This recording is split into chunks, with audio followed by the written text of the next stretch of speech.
right. I think we're back. Looks like I got cut off. Okay. I don't even remember what I was talking about. Oh, retirement. Basically, for the first time in a very long time, I'm no longer negative. I'm actually at the point where I can look to try to make plans instead of just trying to make it till the next day. Although, reality is I'm still just trying to make it to the next day with COVID and everything else that's going on in Florida and the rest of the world. So, essentially, I'm starting to get money. Here's my check.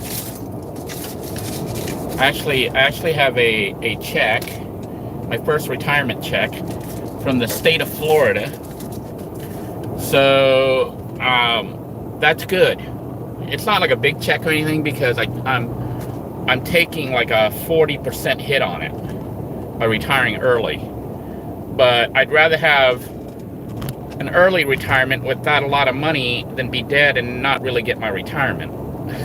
Because I really don't know how much longer I have left here because of all the crazy stuff going on and, you know, my own health issues. I'm having a lot of health issues right now.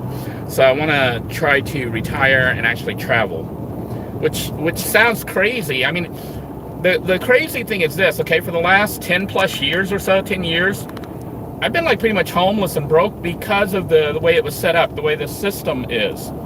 You know, I had child support for 2 kids to pay. Haven't been able to hold any stable job until recently.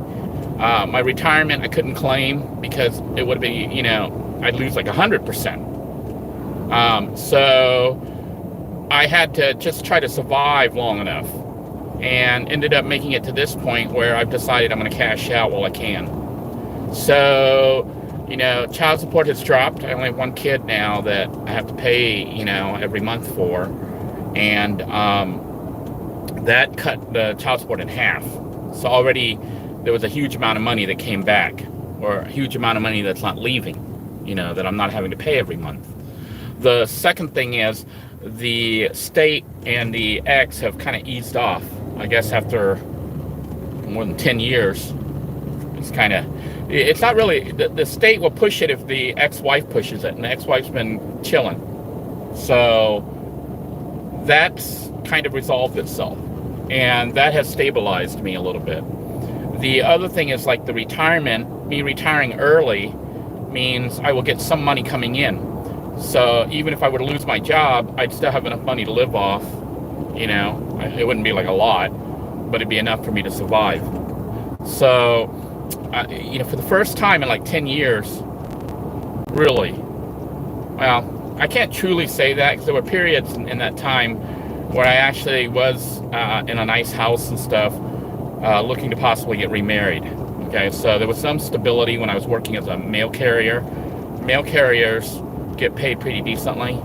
They're not like, you know, when you're starting out as a CCA now, they don't pay you that much, but it's still not too bad. Okay, and there were benefits as well as, you know, the fiance that I was with, you know, also had money. So it's not bad when you, at least one or both of you have some money coming in and you got a decent job, and child support was able to be paid. You know, I had a roof over my head. Basically, it was okay. But then when I left that relationship and ended up homeless and stuff, that's when, you know, things kind of fell apart. The way it typically works, a lot of people don't realize it until it happens to them, but it'll be like a chain event that sets you down that course where you lose everything. So the first thing that usually happens is you lose your job, you know, from whether it be marriage or, in this case now, companies folding because of COVID-19 and the economy and all this other stuff. So it trickles down. Like once you lose that money, that job, you probably lose your medical benefits, and you know, that causes you on that spiral, that downward spiral. So you find yourself just scrambling, and then if you have legal stuff, like you know, are divorced or whatever, and you have to make child support, Now the state comes after you, and then they're constantly trying to suspend your license. So it's this big, ugly thing. You guys have seen it for the last 4 years. I've dealt with it for more than 10 years. Okay, but it's like mostly over now. So that part of it's done. You know, the arrears are caught up. Ex-wife is chilling, you know, not causing trouble anymore.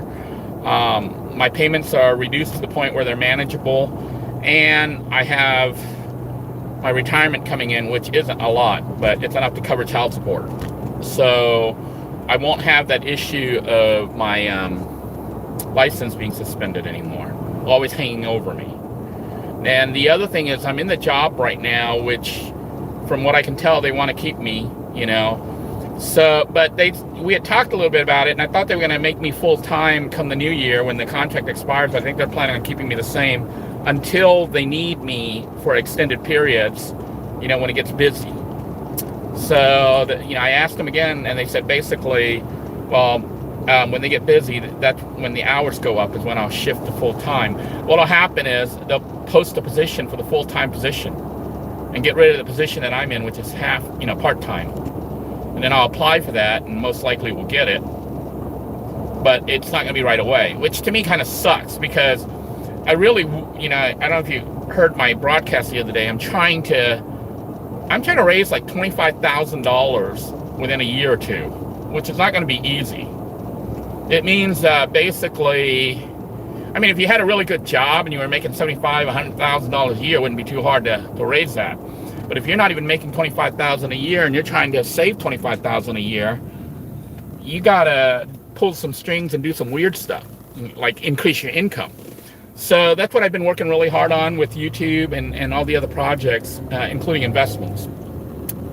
And if you came here because of the previous headline talking about losing all my money due to gambling and stuff, that is a potential.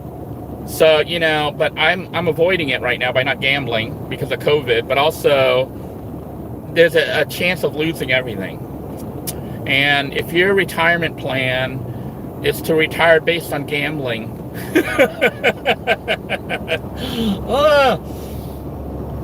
you better have lots of confidence that you're going to win. But you know, they say that gambling is gambling, and even though, you know, I think I'm a pretty good gambler, you know, but I don't think I'm good enough to invest my entire retirement on gambling to earn more money for retirement. But actually, you might see me do that. You might see me try to gamble some money, and you're like, well, what? That's taking a risk. Yeah, I know. It's a high risk with a potentially high payout. And some of you are like, Denoy's foolish, you know? He should go into the stock market or something. I don't know if you know, the stock market is gambling also. It's pretty much the same thing, but you're trusting other people to make the investments for you.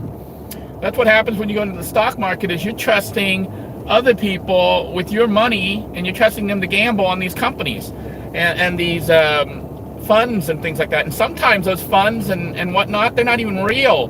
You know, remember like Bernie Madoff and some other company that was all fake. So all these people put all their money in there, literally millions of dollars, into these investment funds that turned out to be fake. And they lost all their money. They got zero return. And they didn't just put a little bit. These were rich people. Their whole life savings, their retirement was all gone. So I guess if there's any wisdom at all that I can impart on you on retirement and saving for retirement, don't put all your eggs in one basket. So you want to split out your retirement money. This is what I'm looking at on a personal basis. I'm looking at, I need to make sure I have a certain amount of money for Thailand. The safest thing would be to try to get into the Thai money, you know, to get into Thai properties or Thai money so that I have it. Because once you switch the money to Thai bahts, you know how many bahts you have, because that's what the money system is they use there to buy everything. So you know if you can afford or can't afford something. So switching it to Thai baht, but you don't want to do it when the dollar's so low, because that's just losing a lot of money. So right now is a bad time to try to buy bahts, although the dollar is continuing to drop. So it may be a good time, because if the dollar never recovers, and you keep waiting and waiting and waiting, you're just losing more and more value. You know, your dollar's becoming worth less and less and less. But the problem with investing in things like money, it's not really tangible. And it can go up and down because of the markets. So a better investment that I'm looking at, but it's going to require me having somebody in Thailand. I'm looking right now for maybe a friend or somebody in Thailand that can do some work for me. But essentially, I could try to buy some properties, or one property, you know, to potentially live in Thailand if the price is right. So by buying the property, I could kind of lock in my investment. It becomes tangible, you know, it's something real. So I could buy some property, even though I'm not there yet. But see, that's a risk too. You buy property and you're not there, what are you going to do? You know, rent it out, then it gets destroyed or whatever. Because if I do buy property, I'll probably have to rent it. Because if you don't rent it, then it's just going to sit there and rot. And, you know, a homeless guy might break in and try to live in it. We know how that goes. So you basically want to buy the property and you want to rent it out, have somebody living in it. You don't want it sitting there vacant, okay? A property just sitting there vacant is inviting trouble. Okay, so that's the other concern with that. But I'm potentially looking at that. If I can save up enough money, I might be able to buy some property in Thailand and, you know, have it rented out. But then I'd need a property manager, and that's why I might need someone in Thailand to do all this for me. But that's kind of a little bit further down the road, but it could happen within the next year. And the reason for doing that is so that no matter if the dollar goes up or down, I would have property in Thailand that when I go there, I can go live in there. You know, it's kind of like a buffer, a little bit of a insurance.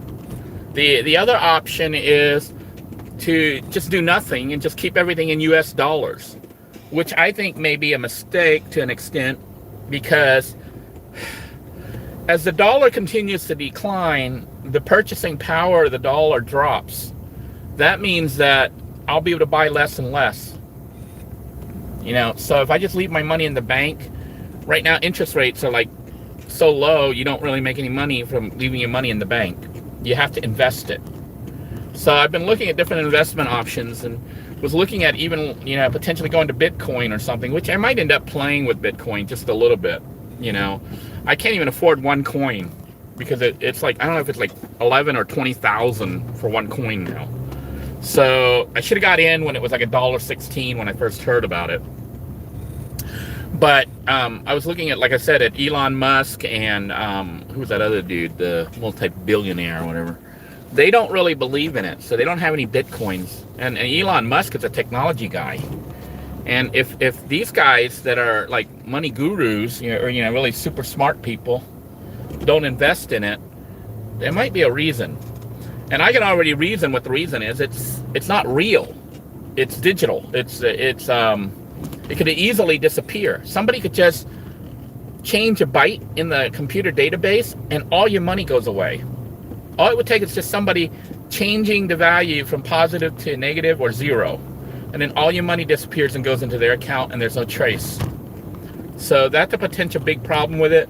The second thing is it's not real. It's virtual, you know? So the only reason it has grown so much is greed. All the people thinking that it's worth something, it's like you hype it up enough. You hype something up enough, people actually believe it. So Bitcoin and was it Ethereum, some of the other currencies have been hyped up enough, and people have felt that you know, it's worth money, so they put their money into it, causing other people to want to invest in it. But it's not real. And as a technologist, I know that, and as someone like Elon Musk and them, they know that.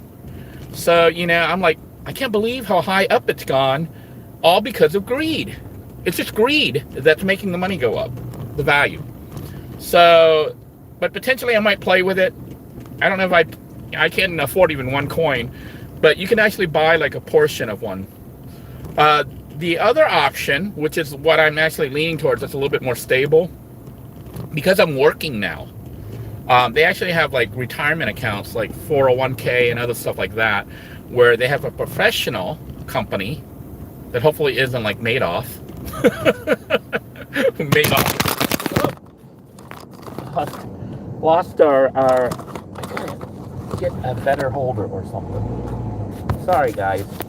You get to see my my seat. Being there, but okay, that sucked. Sorry about that. I got a car behind me. Let me try to pull over the side road here. I'm gonna try to pull over and fix this. But basically, I'm looking at potentially pulling some money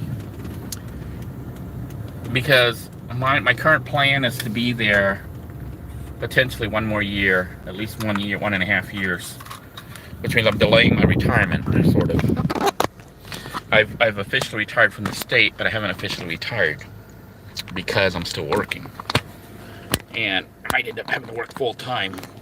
So I could end up working more now that I'm retired than when I was not retired. As crazy as that is.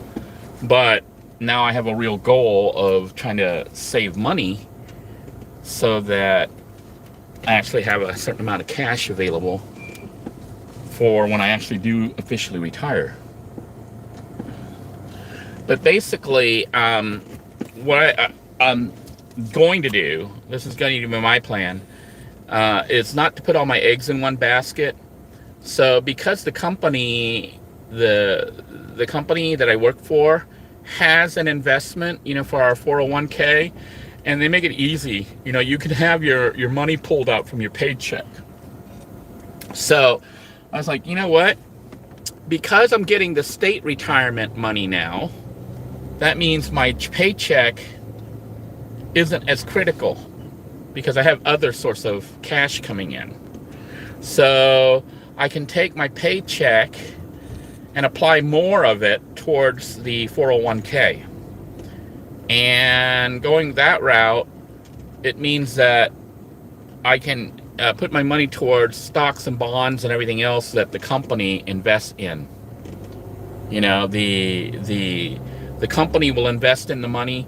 I looked today before I left work, what it was looking like, the performance, and they said that since I've been investing, it's gone up 22%. The money I've invested. So I'm like, 22% is a hell of a lot more than I can get from a bank savings account. So I'm going to try to put as much, not too much, because remember I said about all your eggs in one basket? So I'm going to put my money into the 401k, which the company will handle.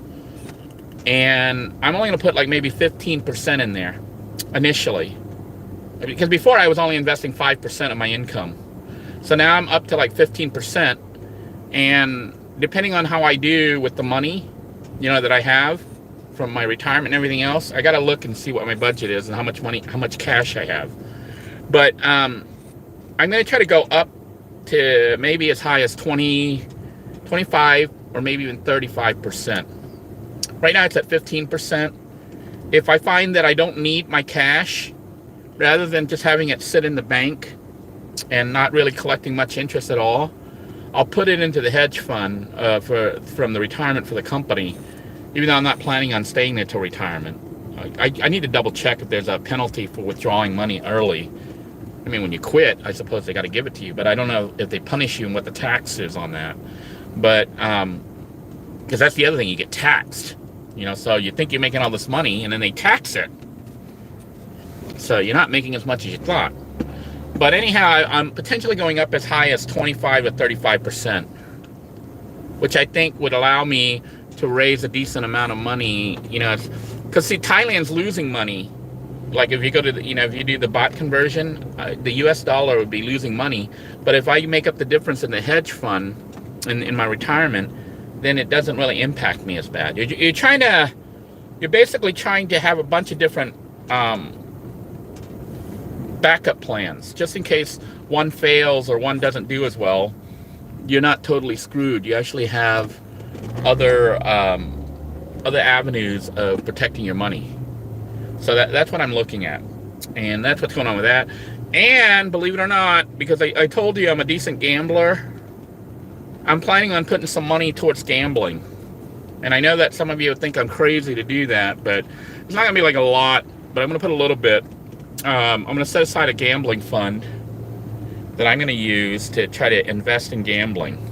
And you're like, well, you can't invest in gambling. You can if you win, and I can win. I have won. I win quite a bit, actually. So there's going to be a certain amount that I'm going to set aside for gambling. It's not going to be a lot, you know, because obviously gambling is probably one of the riskiest ones. So, but it also has one of the highest returns. I mean, it's like, where else can you bet $1 and within a minute get back $2? That's double your money. That's 100%, 200%, you know. So you basically can get your money instantaneous. And because I'm in a short time span, it means higher risk, you know, but I don't want to risk it all. There's only a certain level I'm going to risk, and it's not going to be that much, you know.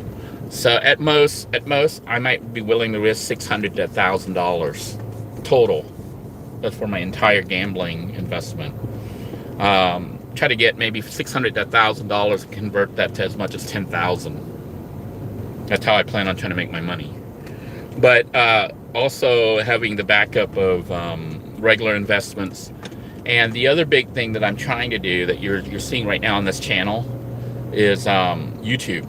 Even though YouTube's taking a hit, it's going to come back. It's starting to rebound. There's been a lot more advertising lately. I don't know if you've seen all the ads running on all the videos. But YouTube is not charging anything. YouTube has lowered their rate for charging the advertisers to compete, you know, to try to get them all to fill up the bookings because of COVID. But as COVID for the United States and the rest of the world starts to fall under control, you know, become manageable, I expect YouTube will start to jack up their rates again, which means the YouTubers can start to make a decent living. Because most channels right now are probably making it 50% or less of what they were making just a year ago. This channel has certainly taken a hit. Speaking of which, some of you saw my other video yesterday where I said Trump supporters are too stupid for van life. Do you guys remember that? It was an experiment. And some of you are wondering what the heck happened. It didn't even, the title went away after one day. Yeah, because I was looking at the numbers. And I'm going to give you some feedback on what actually happened with the numbers. Believe it or not, that video has made a lot of money already because of the number of clicks coming through. So it had a lot of clicks, but it had an adverse reaction or an adverse effect on my subscribers. Because as you know, the United States is almost split 50-50 between Trump supporters and non-supporters. Just looking at the election results, you know, it's like very close. It's like 50-50. So that means if you go to the averages, then half my subscribers are Trump supporters and the other half are not. And even though that video was not really to put down Trump supporters or anything, I put that headline to show what would happen. And it did happen the way I thought it would, except for the fallout, which is all the Trump supporters came because they got triggered. And then they just hit unsubscribe and cussed at me and left.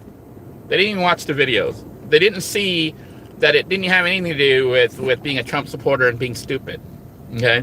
So normally I would just shrug it off and let it go, you know, because I've done that. I've done stuff where I lost like 200 to 400 subscribers on one video on purpose, just for fun. Because I'm like, well, if it's going to trigger you that much, you can leave. But the problem is I cannot trigger half of my audience. That would be very bad. And you know, some people were saying that, like AA Angry and some other people said, you know, they've always been taught to stay away from politics, dealing with politics and stuff like that, when you are posting things or talking to other people.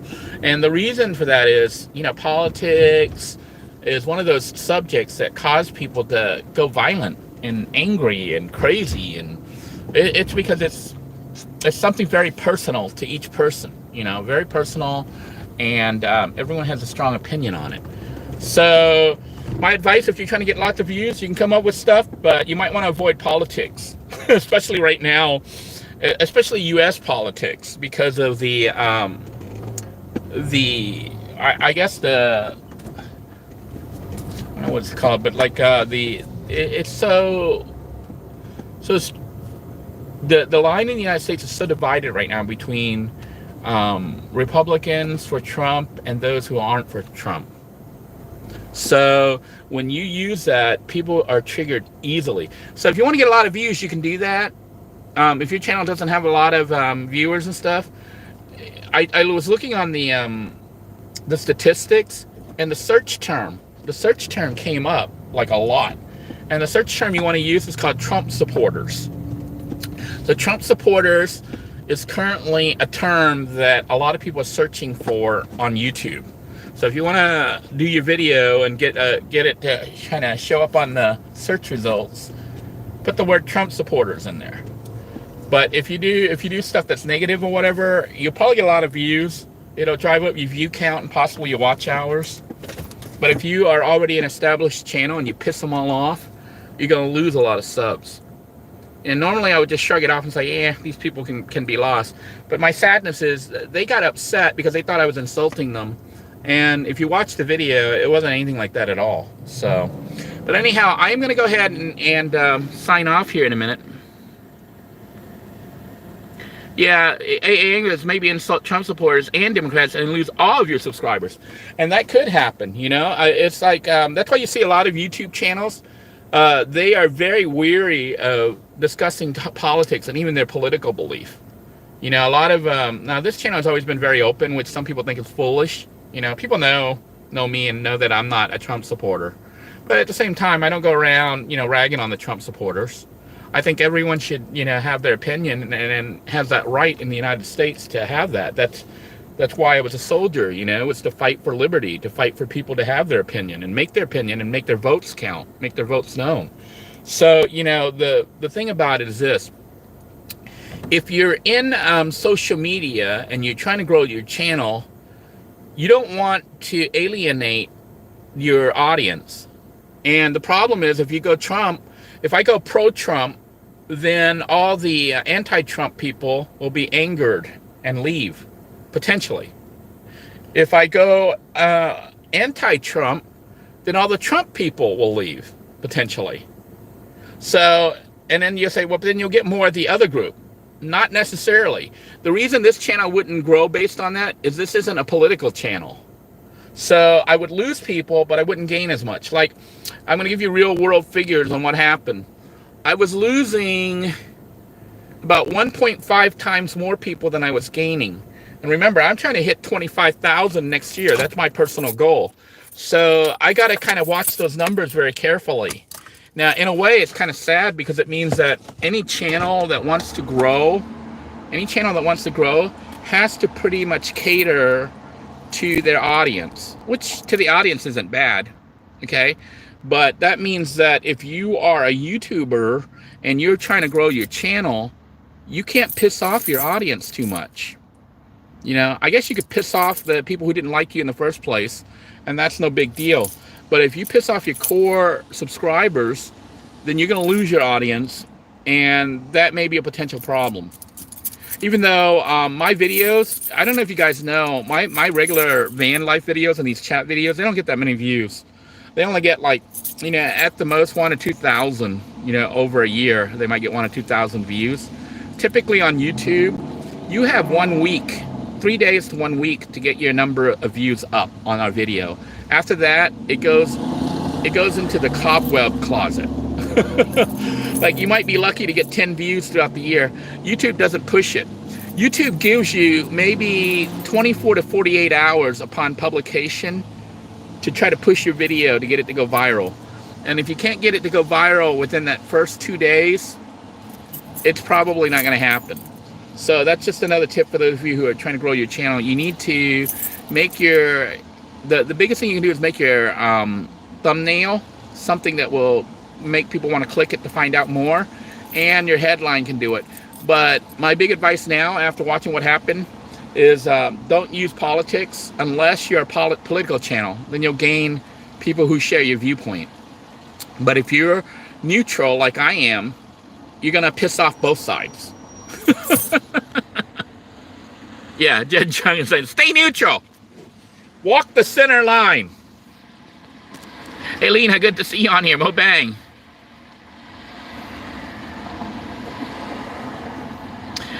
MoBang says regarding and MoBang, I don't know if you know, the dude is pretty smart with money and everything, so you might want to listen to what he says, which I do, and do pay attention. He was talking about like funds and stuff, how I have it with the retirement funds. He says don't let it sit in a certain fund forever. You have to watch the market and move it at the right time. Yeah, the company does that. They have specialists who do all that. So that's why I'm actually thinking I will keep it there with them. See, I could try to go into the stock market myself, you know, and place stocks, which some people do, like day traders. So that's an option to do. The problem you have is this.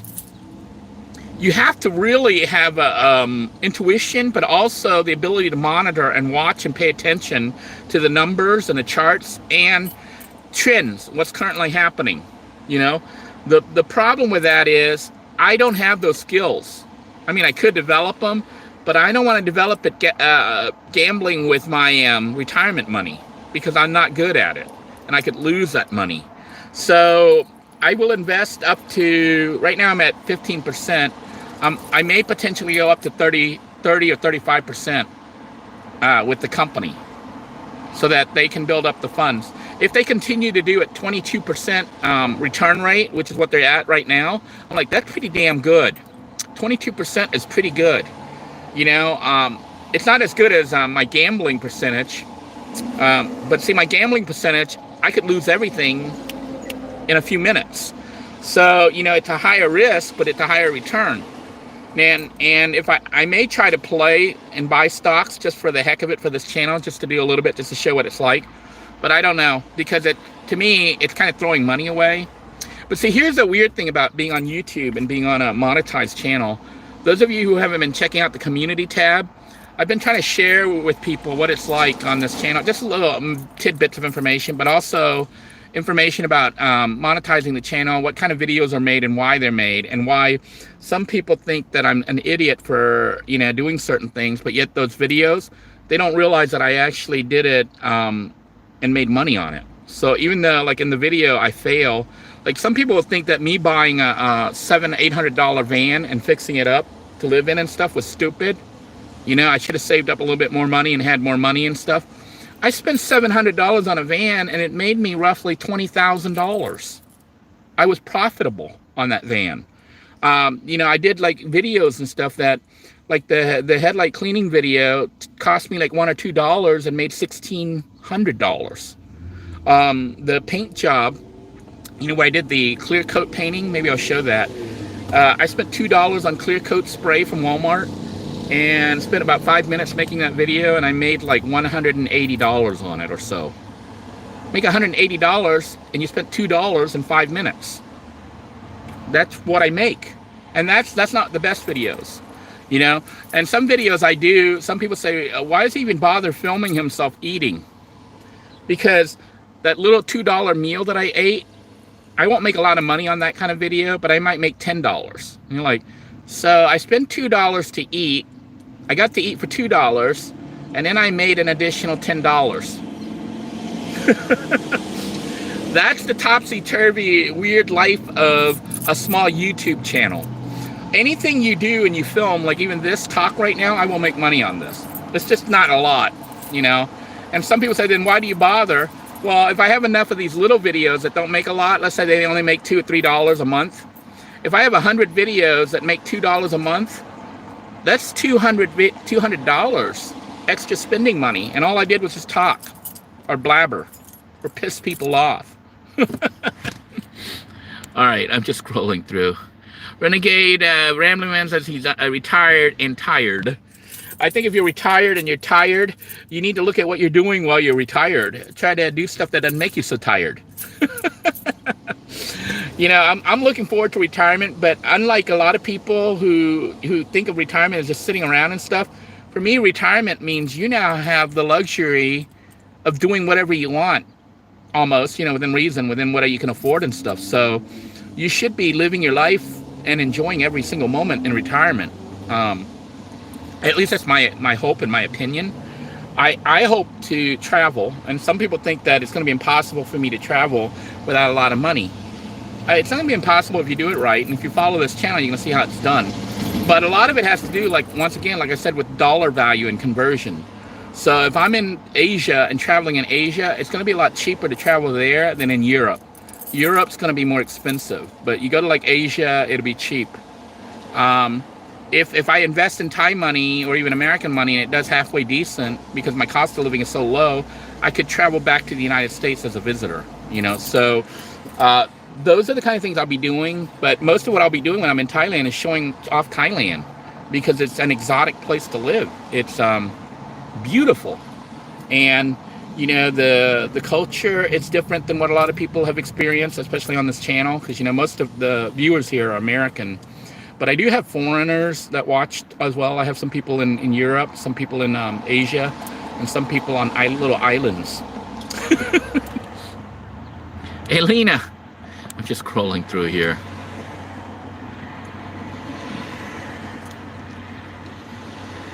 See, MoBang said somebody just lost 1 million Bitcoin because it got transferred out of the account. And that's the problem, is when you go with the digital currency, the crypto,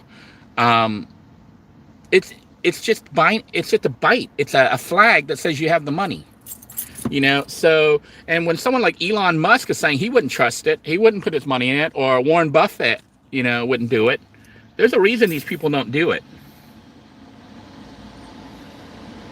I'm just scrolling through here. I'm going to teach you guys, if you guys want to see, if you guys really are interested in growing channels and stuff, I may do some more videos to show you what my little tricks are that help this channel to grow it really fast. Because this channel grew pretty fast, you know. I mean, it's not like as fast as like one of those viral channels or anything like that, but for a van life channel that isn't like really fancy or anything like that, this channel is doing okay.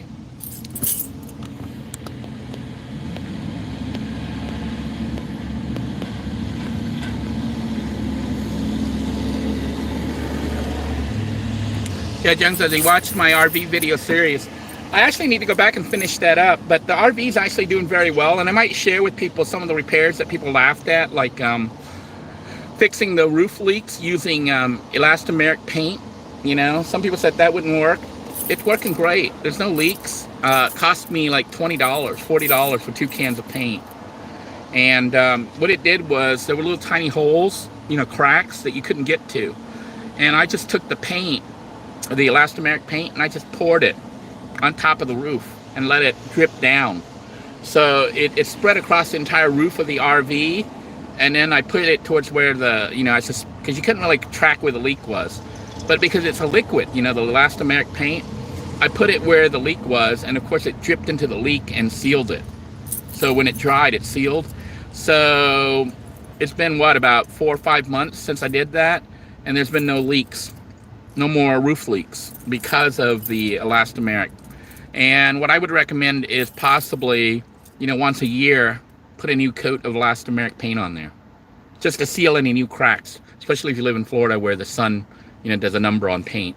But it'll seal the little holes and you stop the leak.